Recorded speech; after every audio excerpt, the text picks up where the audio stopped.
Assalamualaikum warahmatullahi wabarakatuh. Selamat pagi atau siang atau sore ataupun malam kepada teman-teman. Nah, hari ini kita akan bicara tentang kita akan membahas tentang agropolitan. Jadi ini adalah konsep pengembangan wilayah yang mana berbasis pertanian yang cocok di kawasan pedesaan ya. Nah, yang mana terintegrasi dan juga dikerjakan dari hulu ke hilir, artinya dari kegiatan budidaya sampai kegiatan pemasaran itu ada di suatu kawasan. Jadi konsep agropolitan ini cocok untuk pengembangan wilayah di kawasan pedesaan, terutama di kabupaten. Kalau di kota ya tidak terlalu cocok. Nah, ini salah satu di belakang Anda ini Anda bisa melihat salah satu contoh site plan ataupun tapak dari agropolitan. Di sini ada area perikanan, ada kandang ternak, tempat pengolahan pupuk, kemudian ini untuk kegiatan budidayanya, ini daerah pertanian, ada gedung pertemuan tani, joglo atau KUD-nya, ini ada lembaga ekonominya, kemudian ada kawasan perdagangan dan jasanya. Nah, jadi area perikanan ini atau kandang ternak ini kemudian akan berjualan di area perdagangan kaki lima, kemudian perdagangan kaki lima ini dan petaninya atau peternaknya itu meminjam keuangan itu dari KUD ini. Nah, dari KUD ini meminjam sebagai lembaga keuangan, mereka meminjam uang ya. Nah, jadi terpadu di situ di satu wilayah saja.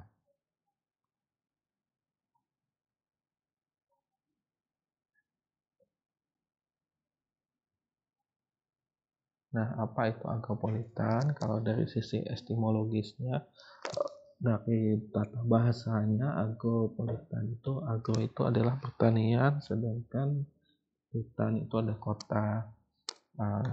Tetapi kalau menurut pengertiannya itu agropolitan itu kota pertanian yang tumbuh dan berkembang karena berjalannya sistem dan usaha agribisnis. Jadi sistem di sini sistem pertanian di sini dan usaha agribisnis ini ekonominya. Nah, sistem di sini dari kegiatan budidaya, misalkan budidaya udang, budidaya pertanian dalam artian di sini pertanian dalam pengertian luas ya, menurut undang-undang pertanian dari sisi seperti peternak, kegiatan pertanian tanaman pangan, hortikultura, perkebunan, peternakan, ini adalah maksudnya sistem tersebut. Nah, yang mana hasil dari peternakan, pertanian, perkebunan tadi itu dan perikanan budidaya maksudnya di sini akan diusahakan ataupun diperjualbelikan. Jadi kegiatan perdagangan dan jasanya juga ada serta mampu melayani, mendorong, menarik dan menghela kegiatan. Jadi dia bisa wilayah tersebut bisa melayani. Maksudnya melayani di sini ada sarana prasarana di situ yang dapat melayani masyarakat yang ada di situ, baik itu sarana prasarana pertanian ataupun sarana prasarana umum seperti misalkan jalan, aksesibilitas ya, berupa jalan, komunikasi, kemudian misalkan air, sarana prasarana sosial seperti kesehatan, sarana prasarana keuangan seperti perbankan ada di situ semua. Nah, kemudian dia bisa mendorong di sini maksudnya bisa mendorong wilayah sekitarnya. Jadi selain bisa melayani wilayah sekitarnya, dia bisa mendorong wilayah sekitarnya untuk maju. Jadi pertaniannya wilayah sekitar kawasan agropolitan itu bisa terdorong untuk maju. Misalkan dia menjual hasil buminya, hasil pertaniannya, ataupun dia uh, mengirimkan SDM sehingga mereka mendapatkan keuntungan. Ini mesti mendorong. Kemudian menarik bisa menarik orang untuk datang ke wilayah agropolitan dan menghelat kegiatan pembangunan pertanian di wilayah sekitarnya. Ini menurut Kementan. Nah, agropolitan sendiri kalau menurut MAHI tahun 2014 itu konsep pembangunan wilayah berdasarkan partisipasi dan aspirasi masyarakat. Jadi kalau menurut MAHI ini, agropolitan ini timbul dikarenakan adanya partisipasi dari masyarakat, ada keikutsertaan masyarakat dan aspirasi atau keinginan oleh masyarakat yang merupakan komponen sangat penting. Jadi masyarakat di sini adalah objek rencanaannya, yang mana dia yang akan menggerakkan pembangunan di sana, karena dia yang menggerakkan, mengembangkan ataupun menggerakkan pertanian di sana untuk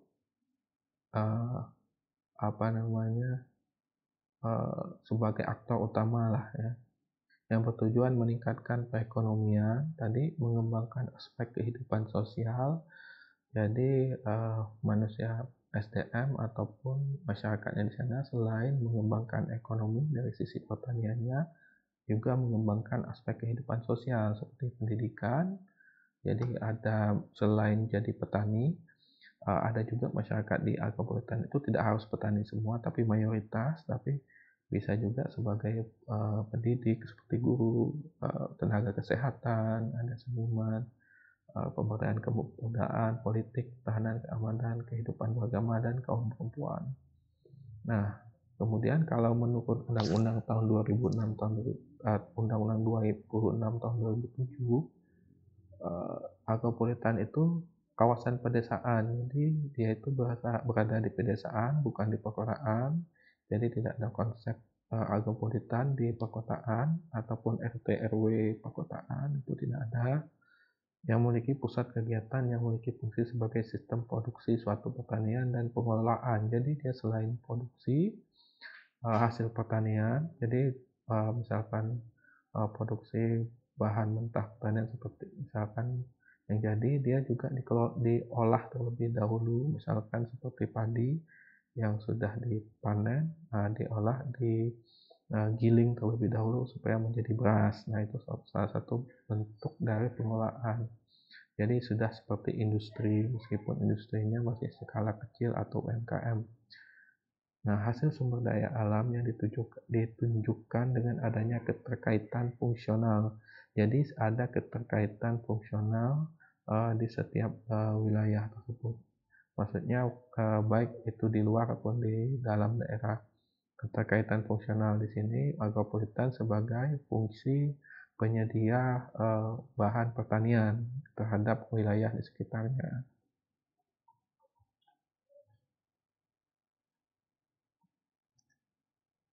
Nah, konsep agropolitan sendiri ini dikembangkan oleh Friedman dan Douglas sekitar tahun 70-an, tepatnya tahun 77. Sifatnya territorial based, jadi berdasarkan basis teritorial ataupun basis wilayah ya. Jadi kemudian dengan kepadatan penduduk efektif lebih dari 200 jiwa per kilometer persegi. Jadi kepadatannya itu kalau di atas 200.000 jiwa bisa dikatakan per kilometer perseginya bisa dikatakan sebagai agropolitan pada wilayah pusatnya. Kemudian sebuah pusat itu memiliki penduduk sekitar 10.000 sampai 50.000 jiwa. Itu menurut pedoman dalam pembuatan agropolitan dari Kementan. Kemudian batasan kawasan sejauh jarak connecting, maksudnya antara wilayah pusat, wilayah pemukiman dengan wilayah kawasan budidayanya itu jaraknya 5-10 km, sekitar 1 jam bersepeda. Jadi untuk mempermudah masyarakat di sana untuk mengakses kawasan budidayanya ataupun kawasan tempat mereka berbudidaya. Nah, populasi keseluruhan antara kawasan inti dengan kawasan di sekitarnya, kawasan budidayanya untuk kegiatan budidaya pertanian itu sekitar 50.000 sampai 150.000 jiwa, dan sebagian besar mayoritas terikat pada kegiatan pertanian. Nah, bentuk wilayahnya single, jadi dia satu kawasan single terintegrasi, ya. Jadi terintegrasi antara kegiatan budidaya, kemudian kegiatan pengolahan, kegiatan penjualan ataupun perdagangan, kegiatan ekonomi, kegiatan ekonomi, kelembagaan ekonominya dia terintegrasi. Jadi dari modal, penanaman usaha sampai dengan penjualan itu dia terintegrasi, dan dia memiliki unit sendiri dalam pemerintahan. Jadi dia bisa otonom untuk mengelola sumber daya ekonomi sendiri. Nah, ini landasan hukumnya itu bisa Anda lihat di Undang-Undang 26 tahun 2007 tentang penataan ruang, tepatnya di pasal 48 dan 51, Undang-Undang 25 tahun 2004 tentang sistem perencanaan pembangunan nasional, Undang-Undang 41 tahun 2009 tentang lahan pertanian pangan berkelanjutan, kemudian Undang-Undang nomor 6 tahun 2014 tentang pedesaan. Nah, ciri-ciri kawasan agropolitan itu sebagian besar kegiatan masyarakat tersebut memperoleh pendapatan dari kegiatan pertanian. Jadi mayoritas itu adalah petani ataupun peternak ataupun penambak ikan di situ, mayoritas. Tetapi tidak semua bisa, tetapi mayoritas, ya. Sebagian besar kegiatan di kawasan tersebut didominasi kegiatan pertanian atau agribisnis, termasuk di dalamnya usaha pengolahan pertanian, perdagangan hasil-hasil pertanian, termasuk perdagangan untuk kegiatan ekspor untuk keluar, bukan hanya di dalam agropolitan itu, bisa ekspor ke wilayah di sekitarnya ataupun ekspor ke luar negeri. Perdagangan agribisnis, hulu, sarana pertanian dan pemodalan, maksudnya untuk pemodalan, agrowisata, dan jasa pelayanan. Jadi bisa berupa kegiatan agrowisata ataupun perwisata pertanian.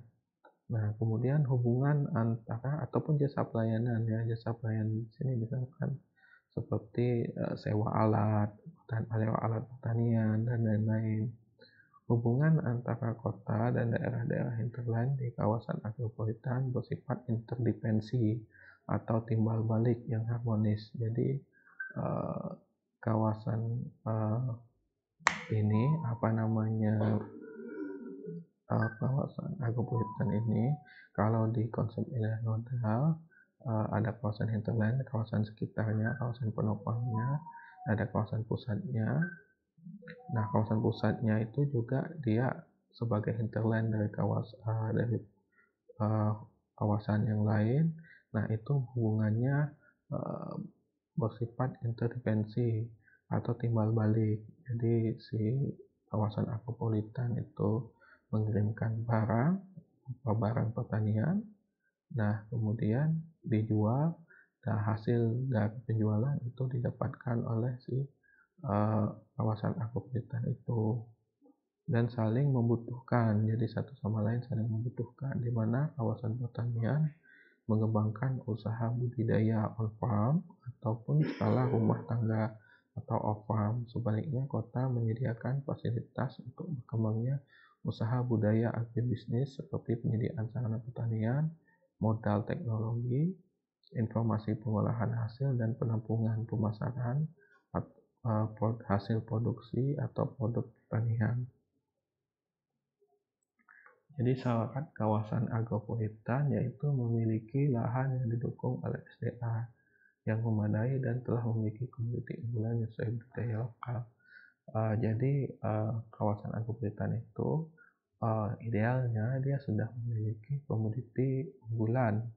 Komoditi unggulan itu yang menopang hidup dari masyarakat di situ. Nah, tinggal dikembangkan saja, itu idealnya, dan sesuai dengan budaya lokalnya. Kalau misalkan di sana adalah kegiatannya, komoditi unggulannya adalah padi sawah, maka komoditi unggulannya adalah padi sawah, dan sudah sesuai dengan budaya di sana.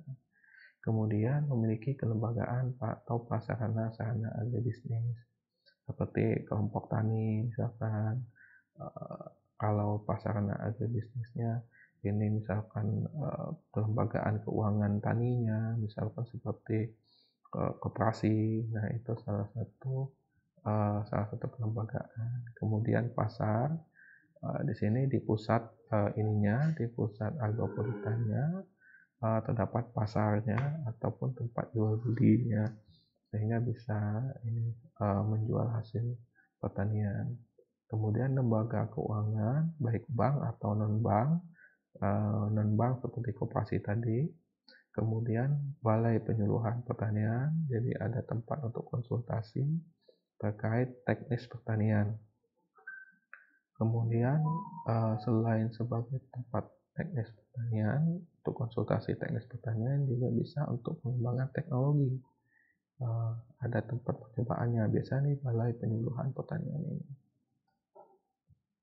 Nah, kemudian ada prasarana aksesibilitas seperti jalan, irigasi, lampu, kemudian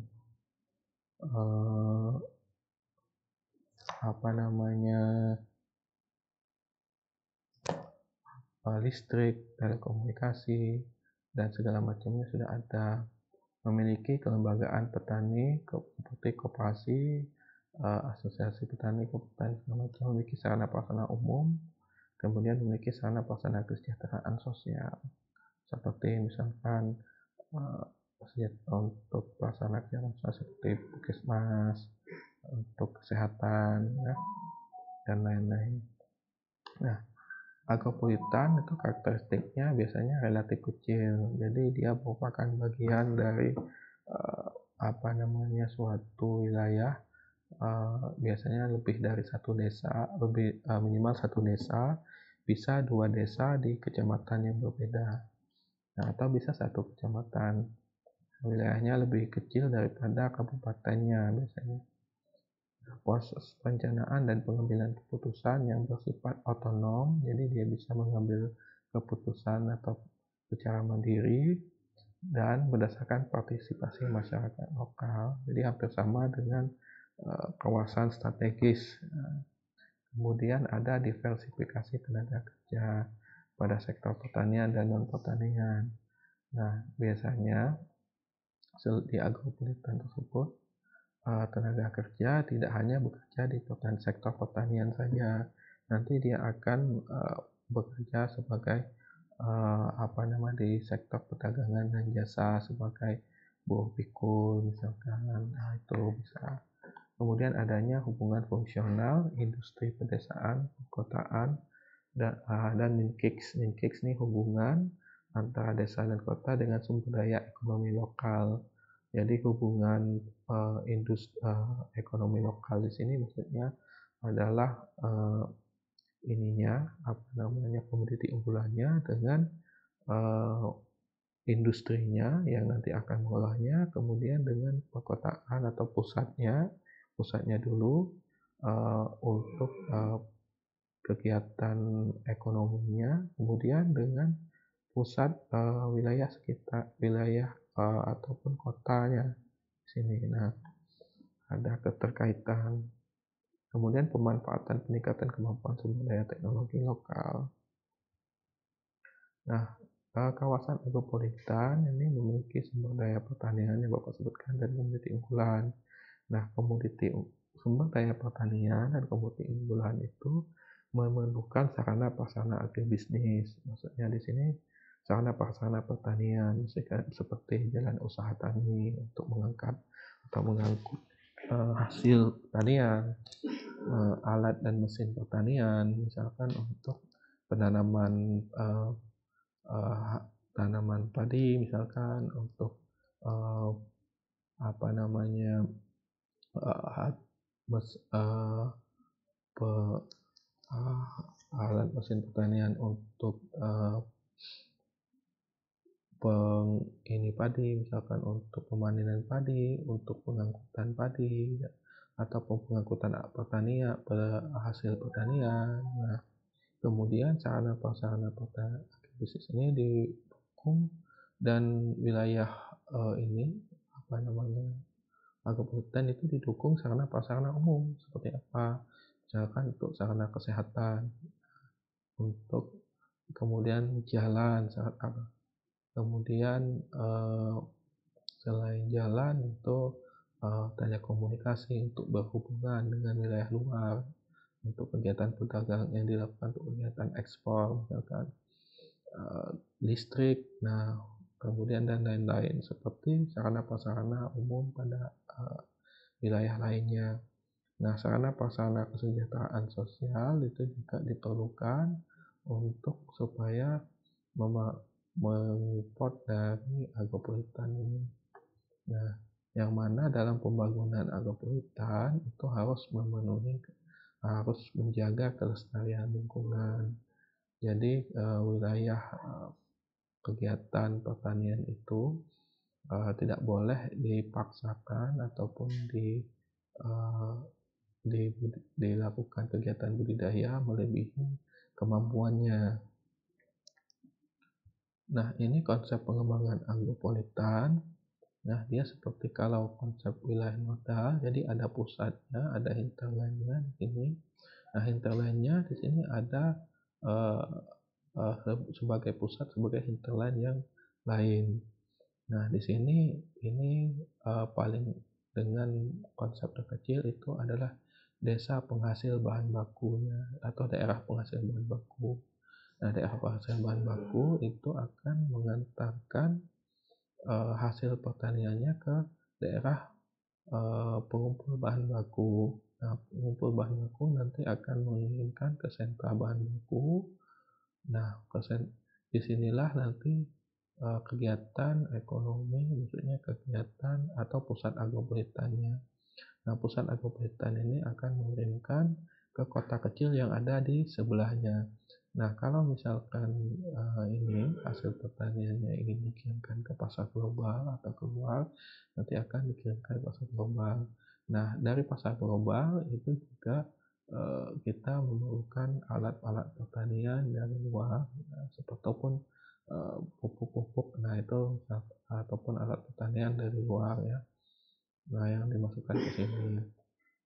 Nah, di mana setiap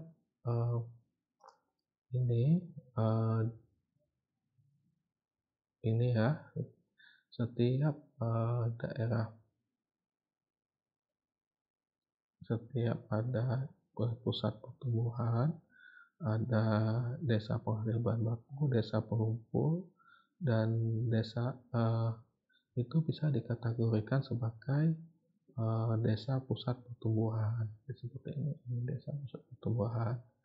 Nah, jadi jika ada desa penghasil bahan baku yang ini, kemudian desa pengumpul dan pengolah bahan baku yang ini, nah nanti kemudian dikirimkan ke pusat perdagangan dan jasanya, nah maka itu disebut desa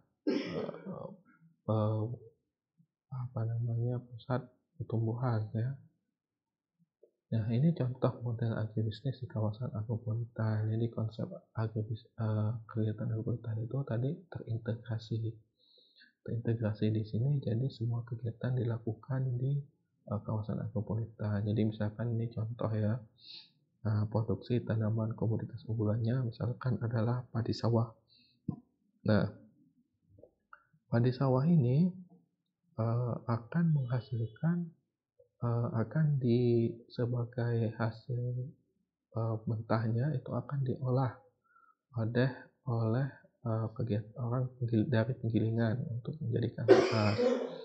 Nah, beras tadi akan dijual di pasar. Nah, kemudian hasil dari limbah dari padi tadi itu digunakan untuk pakan dari peternakan. Nah, hasil limbah peternakan seperti kotoran itu akan menjadi bahan organik yang nanti akan menjadi kompos atau pupuk bagi komoditi unggulan tersebut.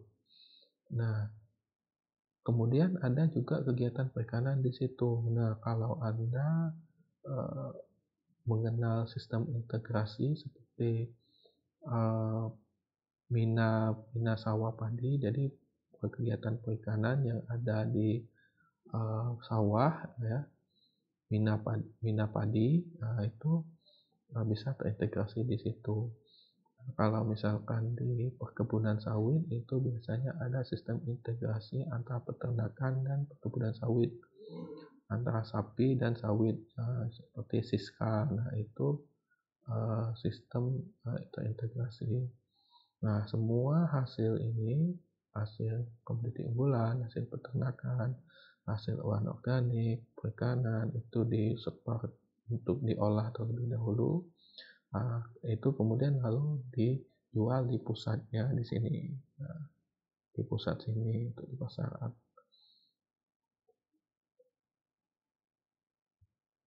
Desa pusat pertumbuhan sendiri itu memiliki fungsi dan peran merupakan jasa pelayanan resmi tingkat desa atau kecamatan. Jadi minimal dia tingkat desa lah paling kecil. Kemudian merupakan pusat jasa pelayanan sosial dan juga pemukiman. Jadi dia pusat pemukiman. Pemukiman itu biasanya berada di pusatnya agropolitan berkumpulnya. Kemudian tempat kegiatan ekonomi daerah penunjangnya. Jadi dia sebagai daerah penunjang untuk wilayah kota yang ada di sebelahnya. Kemudian mempunyai akses yang baik dari ke daerah hinterland. Jadi akses dari wilayah kota yang ada di kota yang ada di sebelahnya dengan kawasan agropolitan itu baik. Kemudian akses dari sentra agropolitan itu ke wilayah penghasil bahan baku itu baik, ya, seperti ini. Ya, akses dari desa pusat pertumbuhannya baik ke daerah pengumpulnya baik. Kemudian akses ke penghasil bahan baku dari desa penghasil bahan baku ke desa pengumpul atau pengolah bahan baku itu juga baik. Kemudian ciri-cirinya pusat transportasi dan komunikasi yang menghubungkan penduduk pedesaan dengan desa sekitarnya. Lokasinya strategis, menawarkan skala keuntungan ekonomi, penetapan wilayah, pusat pemasaran bagi desa-desa di sekitarnya. Jadi hampir sama dengan konsep wilayah modal tadi sebagai pusat perdagangan dan jasa. Kemudian memungkinkan berkembangnya industri-industri manufaktur berskala kecil, industri-industri yang menghasilkan barang dan jasa, dan kerajinan industri yang menghasilkan barang dan kerajinan yang mendukung industri skala besar di daerah perkotaan di sekitarnya. Pusat agro melayani kebutuhan masyarakat di sekitarnya, kemudian memungkinkan terciptanya lapangan kerja tambahan di luar pertanian bagi penduduk pedesaan. Nah, misalkan karena sudah berkembang ekonomi di masyarakat sekitar situ, sehingga muncul kegiatan-kegiatan ekonomi di luar kegiatan pertanian seperti misalnya perdagangan dan jasa. Di situ ada muncullah sektor-sektor tersier misalkan yang melayani masyarakat yang mayoritas bekerja di sektor pertanian atau sektor primer. Kemudian pusat transportasi sosial. Kriterianya desa pusat pertumbuhan itu mempunyai leading sektor, ada sektor utamanya atau sektor pemimpinnya, tidak rawan bencana, bisa kerawanan bencananya kecil, luas lahan cukup dan layak untuk menampung kegiatan, fungsi dan peranan pusat pertumbuhan, bukan wilayah ibu kota kecamatan. Ini harapannya bisa membuat pusat pertumbuhan baru, ya.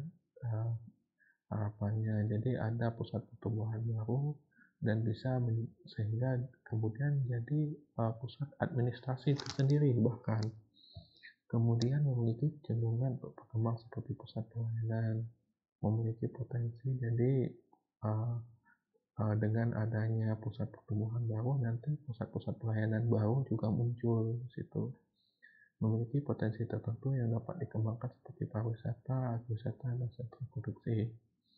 Lokasinya strategis, mempunyai akses yang memadai untuk transportasi lokal dan wilayah sekitarnya.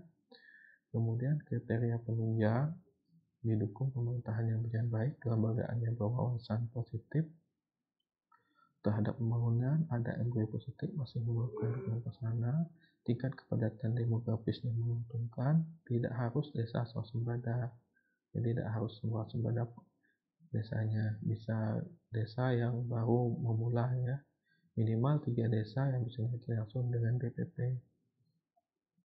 Nah, Agropolitan sendiri kedudukannya dalam rencana tata ruang dia berada di RT RW kabupaten. Jadi rencana tata ruang turunan dari RT RW kabupaten. Ya, jadi dia tidak ada di kota, di sini dia tidak ada, tetapi di turunan dari RT RW kabupaten. Dia sama seperti rencana tata ruang lain seperti rencana tata ruang kawasan strategis kabupaten atau strategis provinsi.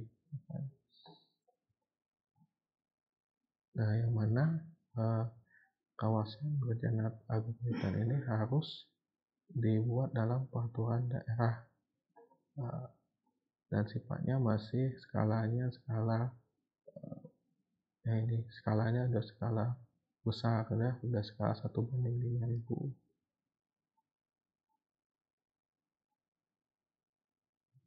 Mungkin sekian ya untuk kuliah kali ini.